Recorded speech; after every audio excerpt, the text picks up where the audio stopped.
ദൂരത്തും ചാരത്തും വീടുകളിലും വീജികളിലും വഴിധാരയിലും ശ്രദ്ധയോടെ ഞങ്ങളെ ശ്രമിച്ചുകൊണ്ടിരിക്കുന്ന എല്ലാ ഈ ദേശത്തിലെ നല്ലവരായ ദേശനിവാസികളെയും ഒരിക്കൽ കൂടി ഞങ്ങൾ സ്വാഗതം ചെയ്യുകയാണ്. ദിനം പ്രതി വർദ്ധിച്ചുകൊണ്ടിരിക്കുന്ന മദ്യം, മയക്കുമരുന്ന്, കഞ്ചാവ് പോലെയുള്ള മാരകമാകുന്ന ലഹരി പദാർത്ഥങ്ങൾക്കെതിരായുള്ള ഒരു ബോധവൽക്കരണ സുവിശേഷീകരണ യാത്രയുടെ ഭാഗമായിട്ടാണ് ഈ ശനിയാഴ്ചയുടെ പ്രഭാത സമയത്ത് ഇഞ്ചക്കാടിൻ്റെ ഈ മനോഹര ദേശത്ത് ഞങ്ങളായിരിക്കുന്നത്. വർദ്ധിച്ചുകൊണ്ടിരിക്കുന്ന ലഹരിക്കെതിരായുള്ള ബോധവൽക്കരണ പ്രവർത്തനങ്ങൾ കേരളത്തിൻ്റെ വിവിധ സ്ഥലങ്ങളിൽ ബഹുമാനപ്പെട്ട ആരോഗ്യ മേഖലയിലുള്ള, വിദ്യാഭ്യാസ മേഖലയിലുള്ള, സാംസ്കാരിക തലങ്ങളിലുള്ള പ്രമുഖർ വളരെ ആത്മാർത്ഥതയോടെ ചെയ്തുകൊണ്ടിരിക്കുന്ന ഈ കാലഘട്ടത്തിൽ വർദ്ധിച്ചുകൊണ്ടിരിക്കുന്ന ലഹരിക്കെതിരായുള്ള ബോധവൽക്കരണ പ്രവർത്തനങ്ങൾ ഞങ്ങളാലാകുവോളം വിശുദ്ധ സുവിശേഷത്തെ ആധാരമാക്കി, അടിസ്ഥാനമാക്കി കേരളത്തിൻ്റെ വിവിധ സ്ഥലങ്ങൾ കടന്നു ചെന്ന് ആത്മാർത്ഥമായി അറിയിച്ചുകൊണ്ടിരിക്കുകയാണ്. ഇന്ന് പകലുള്ള ഈ ലഘു സന്ദേശത്തിലേക്ക് ഒരിക്കൽ കൂടി നിങ്ങളെ ഞങ്ങൾ സ്വാഗതം ചെയ്യുകയാണ്. ദിനം പ്രതി വർദ്ധിച്ചുകൊണ്ടിരിക്കുന്ന ലഹരിയും ലഹരി പദാർത്ഥങ്ങളുടെ ഉപയോഗവും എങ്ങനെയെല്ലാം മനുഷ്യനെ സ്വാധീനിക്കുന്നുവെന്ന് ഒരു മുഖവര പ്രസംഗത്തിൻ്റെ ആവശ്യകത ഇന്നില്ല. കാരണം ദൃശ്യമാധ്യമത്തിൽ കൂടി, ശ്രവണമാധ്യമത്തിൽ കൂടി, പത്രമാധ്യമത്തിൽ കൂടി അനുദിന വാർത്തകൾ കാണുന്നവരാണ്, കേൾക്കുന്നവരാണ്, വായിക്കുന്നവരാണ് ഞാനും നിങ്ങളും. എന്താണ് നാം കാണുന്ന വാർത്തകൾ? എന്താണ് നാം കേൾക്കുന്ന വാർത്തകൾ? മദ്യത്തിൻ്റെ ലഹരിയിൽ ഭാര്യയുടെ കഴുത്തറുത്ത് മാറ്റുന്ന ഭർത്താവ്, മദ്യത്തിൻ്റെ ലഹരിയിൽ പിതാവിനെ തലക്കടിച്ച് കൊലപ്പെടുത്തുന്ന മകൻ, മദ്യത്തിൻ്റെ ലഹരിയിൽ പെറ്റ അമ്മയെ മാരകമായി ഉപദ്രവിക്കുന്ന മക്കൾ, ഇങ്ങനെ എന്തെല്ലാം വാർത്തകൾ കാണുന്നു, കേൾക്കുന്നു. വർദ്ധിച്ചു വരുന്ന കൊലപാതകങ്ങൾ, വർദ്ധിച്ചു വരുന്ന ആത്മഹത്യകൾ, വർദ്ധിച്ചു വരുന്ന വാഹന അപകടങ്ങൾ, വർദ്ധിച്ചു വരുന്ന ആത്മഹത്യകൾ, ഇവയെല്ലാം തന്നെ ലഹരിയുടെ ഭീകരത നമ്മെ വിളിച്ചറിയിച്ചുകൊണ്ടിരിക്കുകയാണ്. ചില മാസങ്ങൾക്ക് പുറകിലായി കൊട്ടാരക്കരയിൽ വന്ദന എന്ന യുവ ഡോക്ടറുടെ ഒന്നാമത്തെ വേർപാടിൻ്റെ ചരമദിനം വളരെ ദുഃഖത്തോടെ അനുസ്മരിക്കുകയുണ്ടായി. എങ്ങനെയാണ് വന്ദന എന്ന യുവ ഡോക്ടർ മരിച്ചത്? കൊട്ടാരക്കര മാത്രമല്ല, നമ്മുടെ കേരളത്തെ മുഴുവൻ വളരെ ഞെട്ടലോടുകൂടി ഭയപ്പെടുത്തിക്കൊണ്ട് നമ്മയെല്ലാം കേട്ടറിഞ്ഞ, കണ്ടറിഞ്ഞ, വായിച്ചറിഞ്ഞ ഒരു വാർത്തയായിരുന്നു വന്ദന എന്ന യുവ ഡോക്ടറുടെ കൊലപാതകത്തിൻ്റെ വാർത്തകൾ.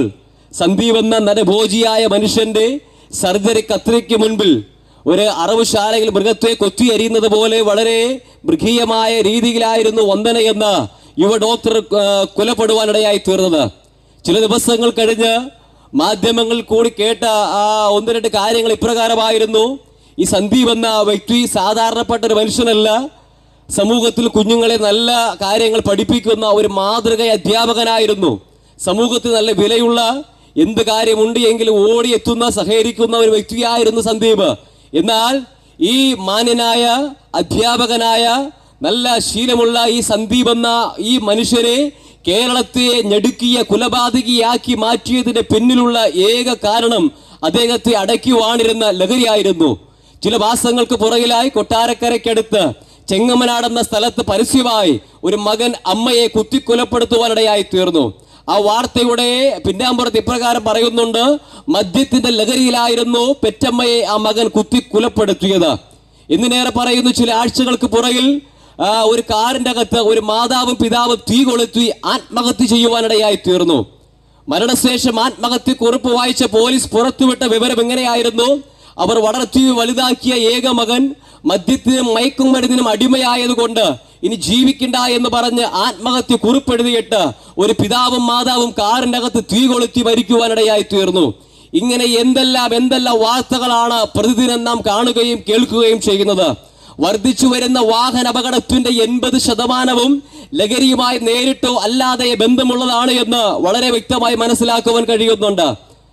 മേടിച്ചു നൽകിയ വാഹനത്തിന്റെ അകത്തു അമിതമായി മദ്യപിച്ചിട്ട്, മദ്യപാനം ആരോഗ്യത്തിന് ഹാനികരം, മദ്യപിച്ച് വാഹനം ഓടിക്കരുതെന്നുള്ള മുന്നറിയിപ്പുകളെല്ലാം അവഗണിച്ചുകൊണ്ട് ചീറിപ്പാഞ്ഞെതിരെ വരുന്ന വാഹനത്തിൽ ചെന്നടിച്ച്, റോഡിന്റെ വശങ്ങളിൽ ചെന്നടിച്ച് മരിച്ച് റോഡിൽ പൊലിയുന്ന എത്ര യുവാക്കൾ നമ്മുടെ ചുറ്റുപാടുമുണ്ട്.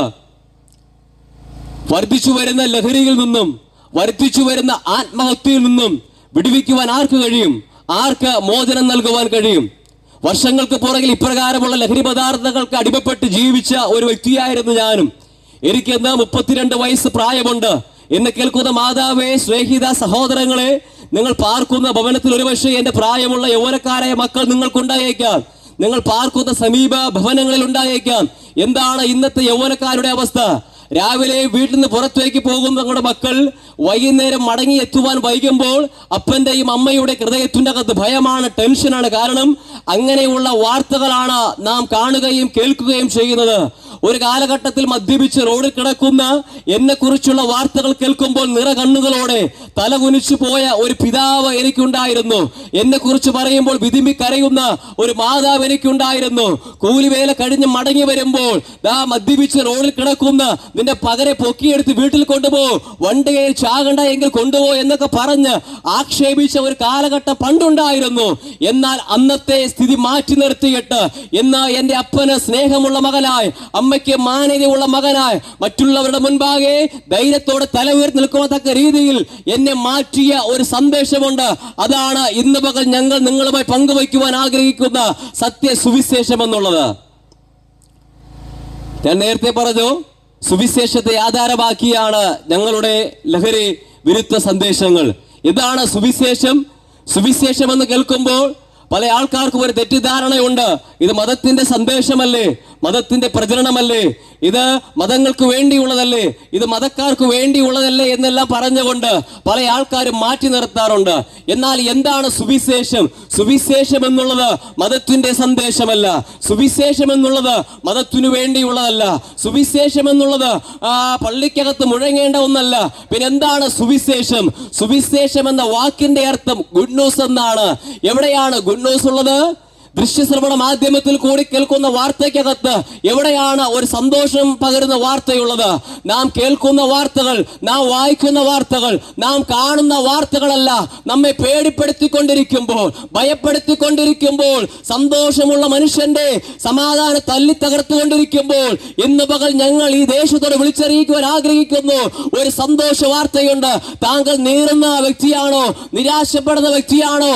മാറാ രോഗത്താൽ വലയുന്ന വ്യക്തിയാണോ? സാമ്പത്തികമായി തകർന്ന ഒരു വ്യക്തിയാണോ? താങ്കൾക്ക് സാമ്പത്തികമാകുന്ന സ്ഥിതികൾ മാറ്റിമറിക്കുവാൻ, മാറാ രോഗങ്ങൾ മാറ്റുവാൻ, താങ്കളെ അടയ്ക്കുവാഴുന്ന ശാപത്തിന്റെ ബന്ധനത്തെ അടിച്ചു മാറ്റുവാൻ കഴിവുള്ള ഒരു ശക്തിയുണ്ട്, കഴിവുള്ള ഒരു വ്യക്തിയുണ്ട്. അതാണ് ഇന്ന് പകൽ ഞങ്ങൾ ഉയർത്തുന്ന സത്യ സുവിശേഷം എന്നുള്ളത്. സുവിശേഷം ഒരു വ്യക്തിയാണ്. ദാവീദിന്റെ സന്തതിയായി ജനിച്ച് ജീവിച്ച് മരിച്ചു ഉയർത്തെഴുന്നേറ്റ യേശു ക്രിസ്തുവിനെ നോക്കിക്കൊള്ളുവിൻ. അതത്രേ ഞങ്ങളുടെ സുവിശേഷം. യേശുവാണ് ഞങ്ങളുടെ സുവിശേഷം. എന്തുകൊണ്ട് ഞങ്ങൾ യേശുവിനെ ഉയർത്തുന്നെന്ന് ചോദിച്ചാൽ, ഈ ലോകത്ത് അനേക ഉന്നതന്മാർ അവതരിച്ചു. പാപിയെ നിഗ്രഹിക്കുവാൻ വേണ്ടി അനേകം പേര് ഈ ലോകത്തിൽ പിറവിയെടുത്തപ്പോൾ പാപത്തെ നിഗ്രഹിച്ചിട്ട് പാപത്തിൽ വീണുപോയ മനുഷ്യരെ രക്ഷിക്കുവാൻ വേണ്ടി ഈ ലോകത്തിൽ അവതരിച്ച ഏക വ്യക്തിയായിരുന്നു യേശു. യേശു ജനിച്ചതുകൊണ്ട് ആർക്കും തന്നെ പാപമോചനമുണ്ടായി. എന്നാൽ ന്യായപ്രമാണ വ്യവസ്ഥയനുസരിച്ച് പാപത്തിന്റെ ശമ്പളമാകുന്ന മരണത്തെ താൻ സ്വയമായി ഏറ്റെടുത്തുകൊണ്ട് പാപത്തിൽ വീണുപോയ സകല മാനവ രാശിക്ക് വേണ്ടി, മാനവ കുലത്തിനും വേണ്ടി പാപമില്ലാതെ ജനിച്ചവൻ, പാപമില്ലാതെ ജീവിച്ചവൻ, പാപികളാകുന്ന മനുഷ്യർക്ക് വേണ്ടി 2024 വർഷങ്ങൾക്ക് മുൻപ് കാൽവരിയിൽ ഗോൽഗോത്ത മലമുകളിൽ 2 കള്ളന്മാരുടെ മധ്യത്തിൽ 3 ആണിമേൽ തൂങ്ങുവാനിടയായി തീർന്നു. അവന്റെ മരണത്തിന്റെ വിലയായി, അവന്റെ രക്തത്തിന്റെ വിലയായി ഈ ലോകത്തിലുള്ള സകല മനുഷ്യർക്കും ഈ രക്ഷ സൗജന്യമായി ലഭിക്കുവാനിടയായി തീർന്നു. എന്നെ കേൾക്കുന്ന മാതാവേ, പിതാവേ, സ്നേഹിത, താങ്കൾ പാപത്താൽ വലയുന്ന വ്യക്തിയാണോ? രോഗത്താൽ വലയുന്ന വ്യക്തിയാണോ? ശാപത്താൽ വലയുന്ന വ്യക്തിയാണോ? ഭാരപ്പെടേണ്ട. നിരാശ മാറ്റുവാൻ, ഭാരത്തെ മാറ്റുവാൻ, ശാപത്തെ മാറ്റുവാൻ കഴിവുള്ള ഒരു വ്യക്തിയുണ്ട്. അവനെ തുറയുന്ന പകൽ പരസ്യമായി ഞങ്ങൾ ഉയർത്തുന്ന യേശു ക്രിസ്തു. ആ യേശു ക്രിസ്തുവിൽ വിശ്വസിക്കുന്ന ഏതൊരു വ്യക്തിക്കും ഈ രക്ഷ സൗജന്യമാണ്. ഈ രക്ഷയ്ക്ക് വേണ്ടി പണം ചിലവഴിക്കേണ്ട, യാത്രകൾ ചെയ്യേണ്ട, സമയത്തെ കളയേണ്ട, യാഗങ്ങൾ വേണ്ട, കാഴ്ചകൾ വേണ്ട, ദർപ്പണങ്ങൾ വേണ്ട. ആയിരിക്കുന്ന സ്ഥലത്ത് യേശുവേ, ഞാനൊരു പാപിയാണ്, എന്റെ ജന്മകർമ്മ പാപങ്ങൾക്ക് വേണ്ടി നീ മരിച്ചുവെന്ന് ഹൃദയം കൊണ്ട് വിശ്വസിക്കുന്ന, അതരം കൊണ്ട് ഏറ്റുപറയുന്ന ഏതൊരു വ്യക്തിക്കും ഈ രക്ഷ സൗജന്യമാണ്. സ്നേഹിത, മറന്നു പോകരുത്. ഈ ലോകത്തിൽ ജനിച്ച ഏതൊരു മനുഷ്യനും മരണമുണ്ട്. മരണം സത്യമാണ്. പക്ഷേ സമയം നിശ്ചയമല്ല. ഇന്നല്ലെങ്കിൽ നാളെ മരണമെന്ന കറുത്ത മുദ്ര നമ്മെ തേടി വരുവാൻ സാധ്യതയുണ്ട്. ഒന്നുകിൽ നാം യാത്ര ചെയ്യുമ്പോൾ അല്ലെങ്കിൽ ഉറങ്ങിക്കിടക്കുമ്പോൾ കട്ടിലിൽ കിടക്കുന്ന പടുവൃദ്ധൻ മുതൽ തൊട്ടിലാടുന്ന കുഞ്ഞു വരെ മരണത്തിനധീരനാണ്. ഇന്നല്ലെങ്കിൽ നാളെ മരണമെന്ന സത്യമായി മാറി പിടിക്കുമ്പോൾ നമ്മുടെ ആത്മാവ് എവിടെയായിരിക്കും പോകുക? മരണത്തിനപ്പുറം നമുക്കൊരു ജീവിതമുണ്ട്. വിശുദ്ധ ബൈബിൾ പറയുന്നു, ഒരുവൻ ജീവനോടെ ഇരിക്കുമ്പോൾ അവൻ ചെയ്യുന്ന പ്രവൃത്തികൾ നല്ലതായെങ്കിലും തീയതായെങ്കിലും തക്കതായ ഒരു പ്രതിഫലമുണ്ട്. മരിച്ചതിന് ശേഷം മരിച്ചവന്റെ ആത്മാവിന്റെ മോക്ഷത്തിന് വേണ്ടി ആർക്കും തന്നെ യാതൊന്നും ചെയ്യുവാൻ സാധ്യമല്ല.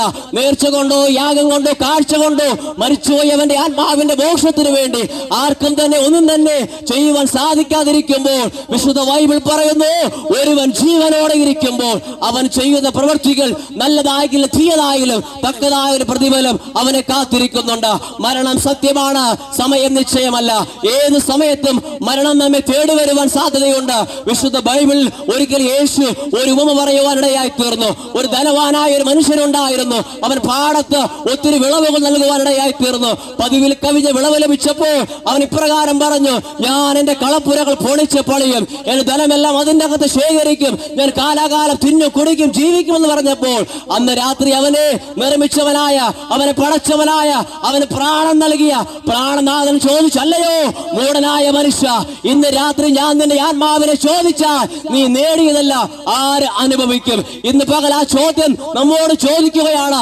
നല്ല വീടുണ്ട് ശരിയാ, നല്ല വാഹനമുണ്ട് ശരിയാ, ബാഗിന്റെ അകത്ത് കോടിക്കണക്കിന് ആസ്തിയുണ്ട് ശരിയാ, പക്ഷേ നമ്മുടെ പ്രാണനാഥൻ നമ്മുടെ പ്രാണനെ ചോദിച്ചാൽ നാം നേടിയതല്ല ആര് അനുഭവിക്കും? മറന്നു പോകരുത്, നമുക്കൊരു മരണമുണ്ട്. എന്തുകൊണ്ട് ആവേശത്തോടെ, എന്തുകൊണ്ട് ഇപ്രകാരം ദേശങ്ങൾ കടന്നു ചെന്ന് യേശുവിനെ വിളിച്ചറിയിക്കുന്നത് ചോദിച്ചാൽ അതിന്റെ ഉത്തരം ഒന്ന് മാത്രമേ ഉള്ളൂ. അനേക ഉന്നതന്മാർ ഈ ലോകത്തിൽ കടന്നു വന്നു, അവരെല്ലാം മരിച്ചു, കല്ലറയ്ക്കകത്ത് അടക്കപ്പെട്ടു. ഈ ലോകം കൊണ്ട് അവസാനിപ്പിച്ചപ്പോൾ പാലസ്തീന്റെ പച്ചമണ്ണിൽ തുറക്കപ്പെട്ട ഒരു കല്ലറയുണ്ട്. അതിന് മുൻപാകെ ഇങ്ങനെ ഒരു മേലെടുത്തുണ്ട്, അവൻ ഇവിടെ ഇല്ല, അവൻ ഇവിടെ ഇല്ല. മരിച്ച് സ്വർഗാരോഹണം ചെയ്ത യേശുവിനെ നോക്കി നിൽക്കുന്ന ശിഷ്യന്മാർ അടുക്കലേക്ക് ഇറങ്ങി വന്ന ദൂതന്മാർ പറഞ്ഞൊരു വാക്കുകളുണ്ട്, അല്ലയോ ഗലീല പുരുഷന്മാരെ, നിങ്ങൾ ആകാശത്തേക്ക് നോക്കി നിൽക്കുന്ന എന്താ?